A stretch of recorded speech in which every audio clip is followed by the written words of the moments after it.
नमस्कार, गुलिस्तान न्यूज देख रहे हैं आप। मैं हूं आपके साथ हर्ष भारद्वाज और दोपहर के 12 बज चुके हैं और इस वक्त ठीक वक्त हो गया है चर्चा का कोरोना पर, जो कि हम हर रोज कर रहे हैं, क्योंकि डॉक्टर को इनवाइट करने का मकसद हमारा यही होता है ताकि आप समझे कि अभी कोरोना गया नहीं है, तीसरी लहर आनी बाकी है और इसी पर चर्चा करेंगे क्योंकि वैक्सीनेशन की प्रक्रिया इस वक्त चल रही है, क्योंकि वैक्सीन इस वक्त सबसे बड़ा हथियार है। लेकिन बात कोरोना को लेकर करेंगे क्योंकि तीसरी लहर के आने की आहट है और उसमें आप अपने बच्चे को कैसे बचाएंगे, आप अपने परिवार को कैसे बचाएंगे, ये सबसे बड़ा सवाल होगा। तो दो खास मेहमान हमारे साथ होंगे, उनसे इस पर चर्चा करेंगे और इस वक्त लाइव भी जुड़ चुके हैं हमारे साथ। सबसे पहले उनका स्वागत कर लेते हैं, फिर आपको थोड़ी जानकारी देते हैं। हमारे साथ हैं doctor Naresh Chawla, national joint secretary हैं IMA के। बहुत बहुत शुक्रिया सर आपका हमारे साथ जुड़ने के लिए। डॉक्टर दीपक साहू साहब हैं, जनरल फिजिशियन हैं, आपका भी सर बहुत बहुत शुक्रिया गुलिस्तान न्यूज पर आने के लिए और चर्चा में शामिल होने के लिए, क्योंकि कोरोना का कहर बढ़ रहा है और हम आपको आंकड़े तो बता ही रहे हैं। हर एक बुलेटिन में जब सुबह से शाम तक हमारे बुलेटिन होते हैं तो आंकड़ा हम आपको बताते हैं, मौतों का आंकड़ा आपको बताते हैं, साथ ही साथ एक्टिव केसों की संख्या बताते हैं। लेकिन अब पहली लहर जब आई थी तो हमने देखा कि कुछ लापरवाहियां हुई और दूसरी लहर जब आई तो वो सुनामी की तरह आई। अब तीसरी लहर आएगी तो वो भी सुनामी की तरह कहा जा रहा है कि आएगी और बच्चों को खासा प्रभावित करेगी, जिसकी आहट भी अब कहीं ना कहीं कई राज्यों के अंदर हम देख रहे हैं, खासकर राजस्थान के अंदर। खबरों से तो हम आपको अपडेट करते हैं। फिलहाल मेहमान का सबसे पहले रुख करेंगे, अपने जो दो डॉक्टर इस वक्त हैं उनसे चर्चा कर लेते हैं ताकि आप समझ जाएं कि आपको अपने परिवार को कैसे बचाना है, आपको अपने बच्चे को कैसे बताना है।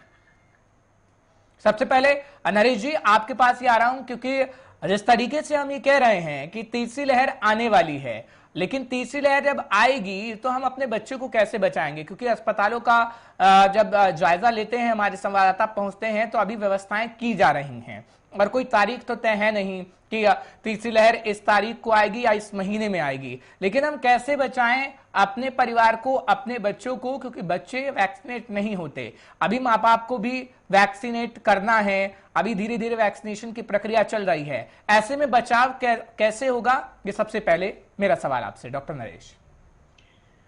देखिए हर्ष जी, मैं पहले बता दूं कि ऐसा कोई फर्म अभी नहीं है कि तीसरी लहर आएगी, कितनी आएगी, कब आएगी। ये सिर्फ एक हमारा एक महज अभी एक डर है। वो भी इसलिए डर है कि जो हमारा एक्सपीरियंस दूसरे पश्चिमी देशों से है जिसमें तीसरी लहर आ चुकी है। और ये अक्सर देखा गया है कि जब कोरोना का जो वायरस है वो अपने आप को बहुत तेजी से बदलता है। अभी तक जो दो लहरें थे, पहली लहर और दूसरी लहर, उसमें बच्चे काफी कम इन्फेक्ट हुए हैं। तो ये हमारा डर है कि कोरोना अपने आप को इस तरीके से बदलता है कि वो बच्चों को और प्रेग्नेंट लेडीज को ज्यादा इन्फेक्ट करेगा। लेकिन आम जनता को, आम आपके दर्शकों को मैं अभी भी आश्वासन दूंगा, ऐसे बहुत ज्यादा डरने की जरूरत नहीं है। अगर हम कुछ सावधानियां पहले से बरत लें। क्या सावधानियां? वही जो हम हमेशा कहते आए हैं, जो कोरोना एप्रोप्रिएट बिहेवियर है वो एडल्ट्स भी फॉलो करें और बच्चों भी फॉलो करें।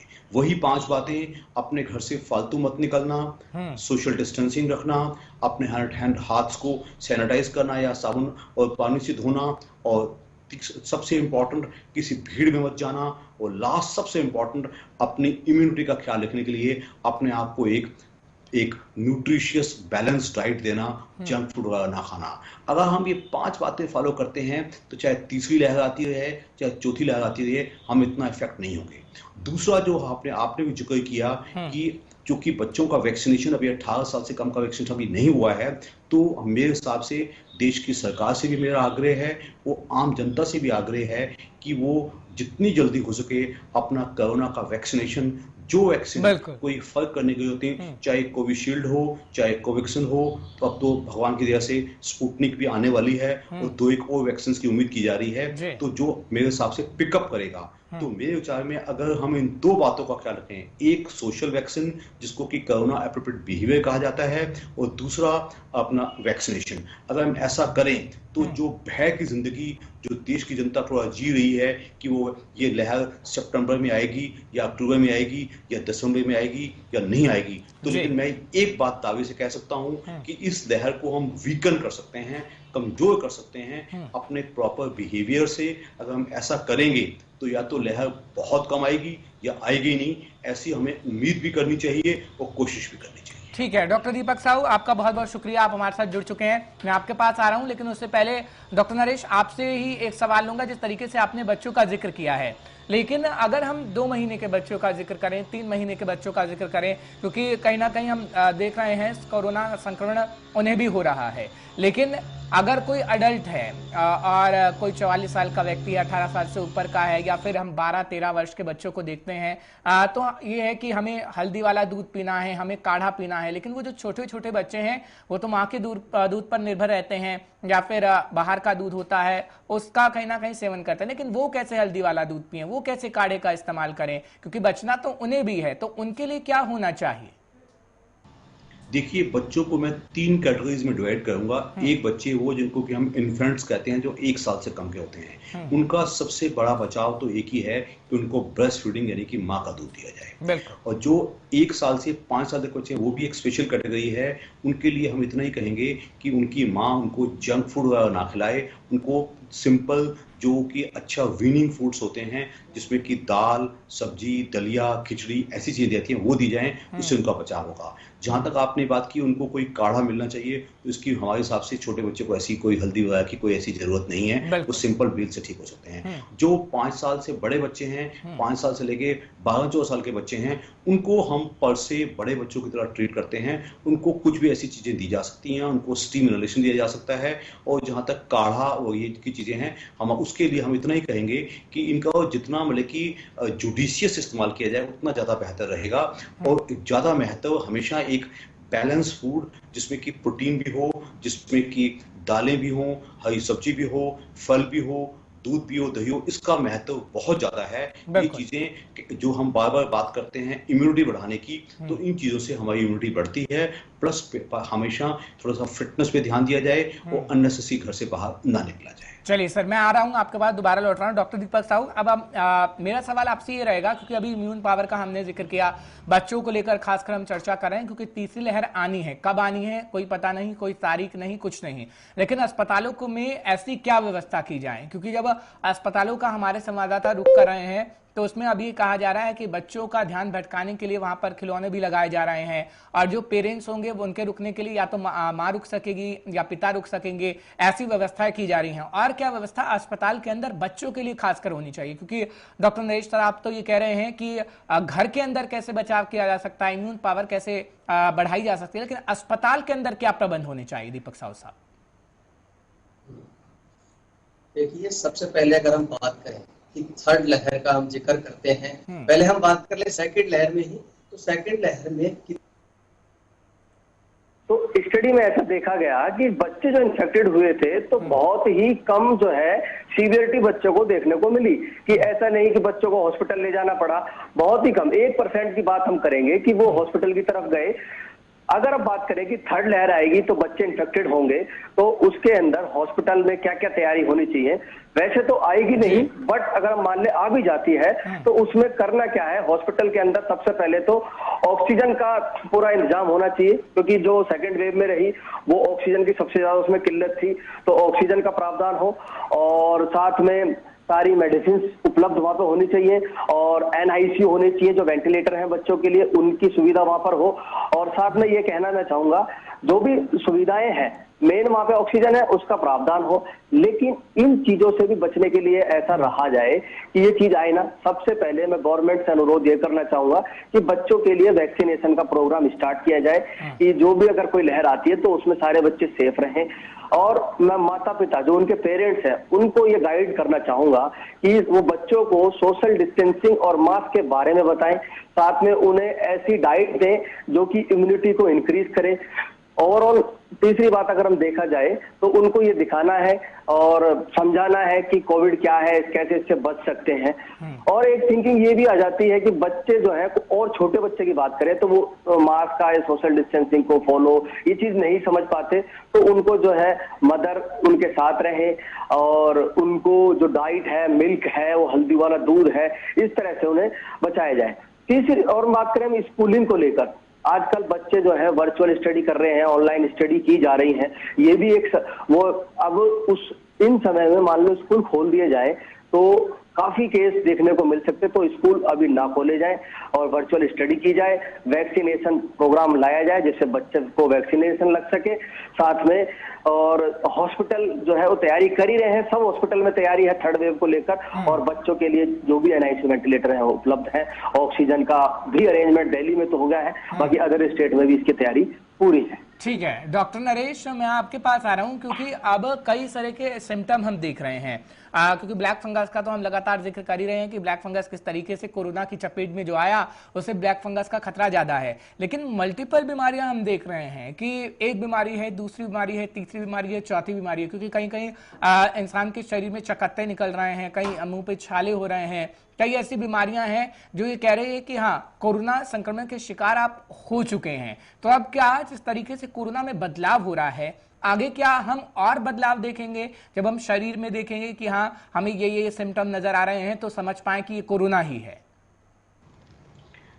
हर जी ये बात सच है कि मोस्टली पोस्ट कोविड, मतलब कि कोविड ठीक होने के बाद पर्टिकुलरली जो पेशेंट्स एडमिट हुए थे उनमें देखा गया है कि उनमें से वो कई किस्म की तकलीफें आ रही हैं। कुछ लोगों को इवन हार्ट की प्रॉब्लम्स भी आ रही हैं, कुछ लोगों को लंग्स की प्रॉब्लम्स भी आ रही हैं, कुछ लोगों को स्किन एलर्जी की प्रॉब्लम्स भी आ रही हैं, कुछ लोगों को मेंटल चेंजेस भी आ रही हैं। इस किस्म के पेशेंट्स काफी ज्यादा देखे जा रहे हैं। तो आप कहेंगे ऐसा क्यों हुआ है? उसके भी कई कारण हैं। बेसिकली कोविड के बाद कोविड ने कई लोगों को बहुत ही बुरी तरह इफेक्ट किया है। लंग्स में तो फाइब्रोसिस देखा ही जा रहा है, लेकिन इवन हार्ट वगैरह की प्रॉब्लम्स भी, इसको समझना थोड़ा सा मुश्किल जरूर हो सकता है, लेकिन पेशेंट से हम एक ही बात का आग्रह करते हैं कि वो ऐसी कोई भी चीज हो वो डॉक्टर को फटाफट रिपोर्ट करें। फॉर एग्जाम्पल आपने जिक्र किया ब्लैक फंगस का, black fungus, white fungus, yellow fungus, ये तो बहुत खतरनाक प्रॉब्लम्स ही हैं। इसके अलावा कुछ सिंपल प्रॉब्लम्स भी ज्यादा आ रही हैं। सिंपल प्रॉब्लम्स में मैं ज्यादातर कहूंगा वो स्किन की प्रॉब्लम्स भी हैं, पेट की गैस्ट्रोएंटेरोलॉजिकल प्रॉब्लम भी हैं, और हार्ट और लंग्स की प्रॉब्लम्स भी हैं, और स्किन एलर्जी की प्रॉब्लम्स भी हैं, और सबसे ज्यादा कुछ मेंटल चेंजेस। पेशेंट थोड़े से जिटरी हो गए हैं, कुछ पेशेंट्स थोड़े से डिप्रेस्ड रहते हैं। तो मेरे हिसाब से ये सब प्रॉब्लम्स कोई बहुत ज्यादा वाली प्रॉब्लम्स नहीं है। इनको फटाफट डॉक्टर को एकदम कांटेक्ट किया जाए और डॉक्टर उसका निवारण आसानी से सिंपल तरीके से कर पाएंगे, इतना कोई मुश्किल नहीं आएगी। लेकिन ये सच है कि प्रॉब्लम्स डेफिनेटली हैं, चाहे वो डॉक्टर मेंटल नरेश, है चाहे मैं फिजिकल है। आपसे दरअसल ये समझना चाह रहा हूं, क्योंकि अगर हम अन्य बीमारियां देखें, क्योंकि जो मौसमी बीमारियां हैं या फिर हम डेंगू का जिक्र करते हैं, हम देखते हैं कि जब डेंगू की किसी को बीमारी होती है तो कहीं ना कहीं पैरों में दर्द रह जाता है और वो काफी टाइम बाद ठीक होता है, क्योंकि डॉक्टर से कंसल्ट करते हैं तो यही चीजें सामने आती हैं। क्या जब कोरोना हो रहा है और जब वो ठीक हो रहा है तो कुछ सिम्टम्स ऐसे रह जाते हैं जिससे हाँ हम ये कह सकते हैं कि 4 महीने आपको परेशानी रह सकती है, 5 महीने आपको परेशानी रह सकती है? क्या ऐसा हो रहा है? क्योंकि कॉल्स कई ऐसे सामने आ रहे हैं कि हाँ परेशानी है उन लोगों को जो कोरोना से ठीक हो गए हैं। देखिए, इसमें कोई शक नहीं है कि जैसे ही हमारे देश में गर्मियां की शुरुआत होती है तो दूसरी बीमारियां, जिसमें डेंगू भी हो सकता है, मलेरिया भी हो सकता है, चिकनगुनिया भी हो सकता है, ये सब हैं। तो हमें जो कोई भी लर्नर्ड जो फिजिशियन है वो बड़ी आसानी से इन चीजों को डिफरेंशियल डायग्नोसिस में जरूर रखेगा। लेकिन ये हम मान के चलेंगे कि पोस्ट कोविड कुछ महीने तक छुटपुट दिक्कतें चल सकती हैं। उसके लिए डॉक्टर के संपर्क में रहना और छुटपुट इलाज करते रहना और डॉक्टर की इंस्ट्रक्शन पे अमल करना ही बड़ा इलाज है, क्योंकि आधी से ज्यादा तकलीफों के लिए सिर्फ डॉक्टर की काउंसलिंग चाहिए होती है, क्योंकि पेशेंट थोड़े डरे रहते हैं। आज जो सबसे बड़ी चीज हम देख रहे हैं, पेशेंट की एंग्जाइटी, पेशेंट का हल्का सा डिप्रेशन और पेशेंट का हल्का पैनिकीपन बहुत ज्यादा देखा गया है। उसमें मेरे हिसाब से डॉक्टर पेशेंट को काउंसिल करे, समझावे, प्रॉपर डाइट और एक्सरसाइज का और फिटनेस का महत्व बताए और मिनिमम पॉसिबल मेडिसिन देवे, तो मेरे हिसाब से इसमें से ज्यादातर पेशेंट आसानी से मैनेज किए जा सकते हैं। बिल्कुल डॉक्टर दीपक साहू साहब, इसी बात को मैं आगे बढ़ाऊंगा, क्योंकि जिस तरीके से डिप्रेशन का शिकार लोग हो रहे हैं, क्योंकि कई केस ऐसे सामने आते हैं कि हाँ हमें उल्टी जैसा मन कर रहा है तो हम किसी को बताएं ना, क्योंकि अगर सामने वाले को पता लगेगा तो कहीं वो समझे ना कि कोरोना है, हमसे दूर ना हो जाए। क्योंकि कुछ इलाकों में हमने ऐसे केसेस देखे हैं, बाद में पता लगता है कि हाँ अब तो लास्ट स्टेज में पहुंच चुका है इंसान और कहीं ना कहीं उसकी मृत्यु हो गई। तो ऐसे केसेस आपके पास भी आए होंगे, इसमें आप क्या लोगों को कहना चाहेंगे? क्योंकि अगर आपको सिम्टम है तो आप उसे छिपाएं मत, क्योंकि हमने खास तौर पर देखा है सर ब्लैक फंगस के केसेस में तो ऐसा हो रहा है कि अगर किसी के शरीर में चकत्ता भी हो रहा है और वो उस पर ध्यान नहीं दे रहा तो बाद में पता लगता है कि हाँ वो तो ब्लैक फंगस का शिकार है। देखिए, मैं सबसे बड़ा रीजन एक बताना चाहूंगा, ये केसेस जो सडनली बढ़ते हैं, अभी आपने सेकंड वेव में देखा कि केसेस इतने एकदम से बढ़े, तो इसका एक मैंने थर्ड रीजन में इसको मानता हूँ कि हाँ ऐसा होता है। कुछ लोग क्या है, सिम्टम्स आते हैं, फीवर आया, कोल्ड हुआ, कफ हुआ, तो उस सिम्टम्स को लेके घर बैठ जाते हैं और कुछ ये सोचते हैं कि हम अगर टेस्ट करा लेंगे तो हमारा एरिया में हम बदनाम हो जाएंगे। ऐसे ही लोगों के मन में थिंकिंग है आज के समय में, और हमारा वर्क बंद हो जाएगा अगर हम कोविड पॉजिटिव आ गए, तो ये थिंकिंग को लेके घर में बैठे रहते हैं और अपना कंटिन्यू वर्क करते रहते हैं, मेट्रो वगैरह जहां भी उसको सफर करते हैं, तो वो सभी लोगों को इन्फेक्टेड करते चले जाते हैं और वही इन्फेक्शन की वजह से इतने लॉन्ग केसेस जो है हमें देखने को मिलते हैं। तो मेरा सभी से आग्रह है कि अगर कोई हेडेक या बॉडी पेन या फीवर कोई भी सिम्टम्स आता है तो सबसे पहले इन्वेस्टिगेशन कराएं। इन्वेस्टिगेशन करा के आइसोलेट होकर अपना पूरा ट्रीटमेंट लें कोविड का। इससे आपका फर्ज है, पूरे देश को भी आप बचाओगे, साथ में अपने फैमिली को भी बचाओगे। तो इससे चेन ब्रेक होती है अगर वो घर में आइसोलेट रहता है। साथ में अब वो पूरा ट्रीटमेंट आपने ले लिया, कुछ सिम्टम्स की वजह से मान लो ऐसा हुआ कि उसमें नहीं उसको समझ आ रहा, पूरा मान लो ट्रीटमेंट चला कोविड का, उसमें गलती से कुछ रॉन्ग मेडिसिन का यूज हो गया, जैसे स्टेरॉइडों में हुआ आज तक। लोगों ने घर पर खूब स्टेरॉइड ली, विदाउट डॉक्टर प्रेस्क्रिप्शन लेने लगे। ये ट्रेंड चल गया था कि मैं भी इससे ठीक हुआ हूं तो आप भी लो ये मेडिसिन, तो वो लोग खाने लगे। तो उसी का नाजायज परिणाम आज हमें देखने को मिला। जो ब्लैक फंगस हमारे बीच उपस्थित हुई है जो बीमारी, वो ये है। अब ब्लैक फंगस को भी नहीं पहचाने अगर लोगों ने, मान लो कुछ सिम्टम्स इसमें आते हैं कि आईज में स्वेलिंग है, हेडेक है, आईज पेन है, नेजल एरिया में स्वेलिंग इधर मिलती है, अगर नेजल डिस्चार्ज है, इसको पहचान के तुरंत हॉस्पिटल जाएं और जो भी ब्लैक फंगस के जो सेंटर हॉस्पिटल अलॉट किए गए हैं वहां पर अपना ट्रीटमेंट लें। अगर उन्हें भी लापरवाही करेंगे लोग, उन्हें भी आम सिम्टम्स को समझ के बैठेंगे, तो इसमें डेथ हो जाती है अगर वो ब्रेन तक पहुंच जाए। दोनों में इतनी सीवियरिटी है कि उसमें तो 1 से 2% डेथ रेट है कोविड के अंदर, बट इसके अंदर 50% डेथ रेट है। तो सिम्टम्स को लेकर छुपाना नहीं है, ट्रीटमेंट लेना है और खुद से कुछ ट्रीटमेंट ना ले, डॉक्टर कंसल्ट कर ले। इवन गवर्नमेंट करे, प्राइवेट करे, ऑनलाइन करे, जो भी करे, बट डॉक्टर कंसल्ट जरूर करे, जिससे आप सेफ रहे, सीवियरिटी की तरफ ना बढ़े। ठीक है डॉक्टर नरेश, मैं आपके पास आ रहा हूं क्योंकि सेकेंड वेव ने सबसे बड़े सिम्टम्स हमने देखे हैं सर दर्द का, क्योंकि हेडेक होना। कोरोना लगातार अपना रूप बदलता रहा, लेकिन आमतौर पर ये होता है कि हाँ हमने थोड़ा सा काम ज्यादा कर लिया तो हमारे हेडेक हो रहा है, सर दर्द हो रहा है, तो हम उसको लाइटली ले जाते हैं। कहीं पर भी, चाहे घर में हो, ऑफिस में हो, लगता है कि नहीं थोड़ा सा प्रेशर है इसलिए हमारा सर दर्द कर रहा है। लेकिन जब वो कंटिन्यू होता चला जाता है तो बाद में व्यक्ति को पता लगा, अरे नहीं ये तो कोरोना की वजह से भी हो रहा था। तो जो नए नए वेरिएंट हमें देखने को मिल रहे हैं, क्योंकि सेकंड वेव में तो हमने खासकर देखा कि लोगों को हेडेक की परेशानी थी। क्या मैं सही हूं डॉक्टर साहब? हेडेक को लाइटली लोग ना लें और सर दर्द अगर आपको हो रहा है तो आप जरूर डॉक्टर से कंसल्ट करिए, क्योंकि आमतौर पर हम लापरवाही कर जाते हैं। यूजुअली देखिएगा हर्ष जी, खाली हेडेक को नहीं कहा जाएगा, इट हैज टू बी ए, जो कोरोना के जो खराब केसेस हमने पिछले कुछ समय में देखे थे उनमें न केवल हेडेक था बल्कि एक हाई ग्रेड फीवर था, साथ में बॉडी पेन्स वगैरह साथ में होते हैं। प्लेन हेडेक अकेले नहीं होता, अलग से भी हो सकता है, लेकिन यूजुअली हाई ग्रेड फीवर होगा, साथ में गले के सिम्टम होंगे, कोल्ड के सिम्टम होंगे, कफ के सिम्टम होंगे, ये थोड़ी ब्रेथलेसनेस होगी। ये पेशेंट्स थोड़ा सा, और पर्टिकुलरली अगर हायर एज ग्रुप के हैं, बड़ी उम्र का पेशेंट हैं, तो इनको हमें बहुत सीरियसली लेना चाहिए। और पर्टिकुलरली इनको कोई साथ में कोई कोमॉर्बिडिटीज यानी कि दूसरी बीमारियां साथ में हैं, कोई डायबिटीज या हाइपरटेंशन या कोई फेलियर्स हो, heart failure, lung failure, kidney failure, तो इनको जिनको भी कोमॉर्बिडिटीज ज्यादा हैं उन पे ज्यादा ध्यान देना है। प्लेन हेडेक पर से कोई बड़ा सिम्टम नहीं होता, साथ में high grade fever, body pain और यूआरआई यानी कि अपर रेस्पिरेटरी इन्फेक्शन के सिम्टम होंगे, उनसे हमें पता चल जाता है कि ये पेशेंट थोड़ा सा बिगड़ने वाला है। लेकिन वैक्सीन को लेकर एक सवाल आपसे मेरा ये रहेगा डॉक्टर नरेश, क्योंकि हम वैक्सीन को लेकर देख रहे हैं कि कुछ इलाकों में, ग्रामीण इलाकों में खासकर, लोग वैक्सीनेशन की प्रक्रिया से बच रहे हैं, कई कई बहाने बना रहे हैं, लेकिन उन्हें ये समझाया जा रहा है डॉक्टरों की तरफ से कि नहीं आप वैक्सीनेट अपने आप को करिए, आप कोरोना से तो बचेंगे ही लेकिन अन्य बीमारियों से भी बच सकेंगे, क्योंकि आपको कोई और बीमारी भी ज्यादा इफेक्ट नहीं कर पाएगी। क्या ये बात सही है कि अगर आप वैक्सीनेट अपने आप को करते हैं तो आपको दूसरी बीमारी भी इतना इफेक्ट नहीं करेगी? कोरोना तो चलिए ज्यादा इफेक्ट नहीं करेगी, लेकिन हाँ सावधानी सतर्कता तो आपको बरतनी है हर बीमारी में। लेकिन क्या वाकई ऐसा है डॉक्टर साहब?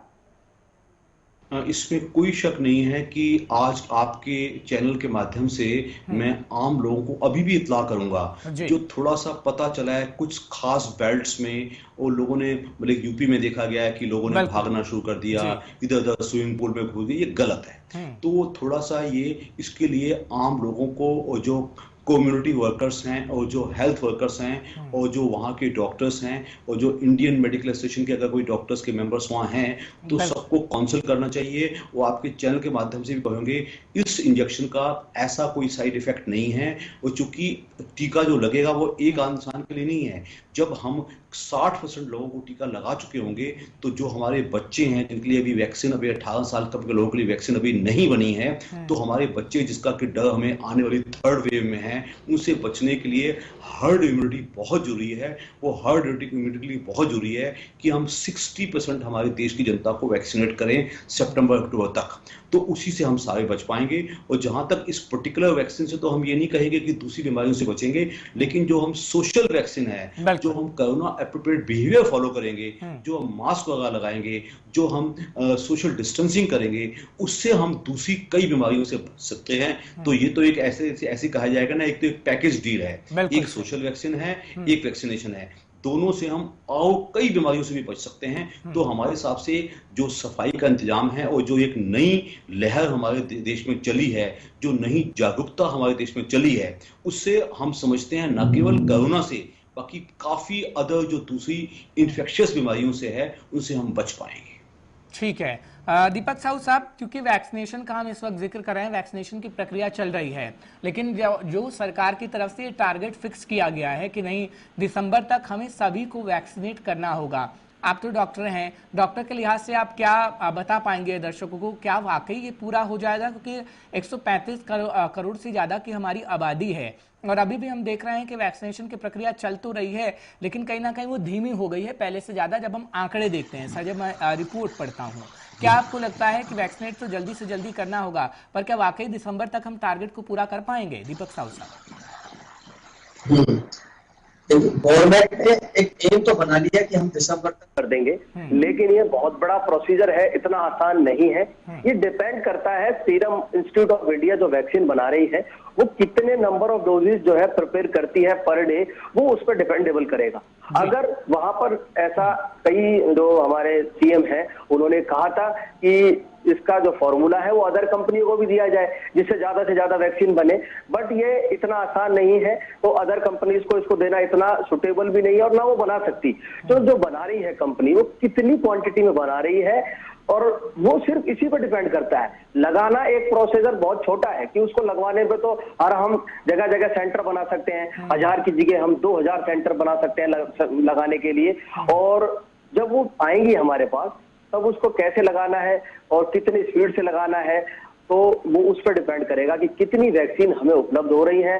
और देखो उम्मीद तो यही है कि हम दिसंबर एंड तक सबको वैक्सीनेट कर देंगे, और वैक्सीनेशन ही मात्र एक उपाय है जो बचा सकता है, नहीं तो दोबारा इन्फेक्शन होने लगेंगे, second time third time infection होता ही रहेगा लोगों को, और 18+ में नहीं लगेगा तो स्कूल भी कैसे खोले जाएंगे, तो स्टडी भी कहीं ना कहीं वैक्सीनेट सभी को करना होगा।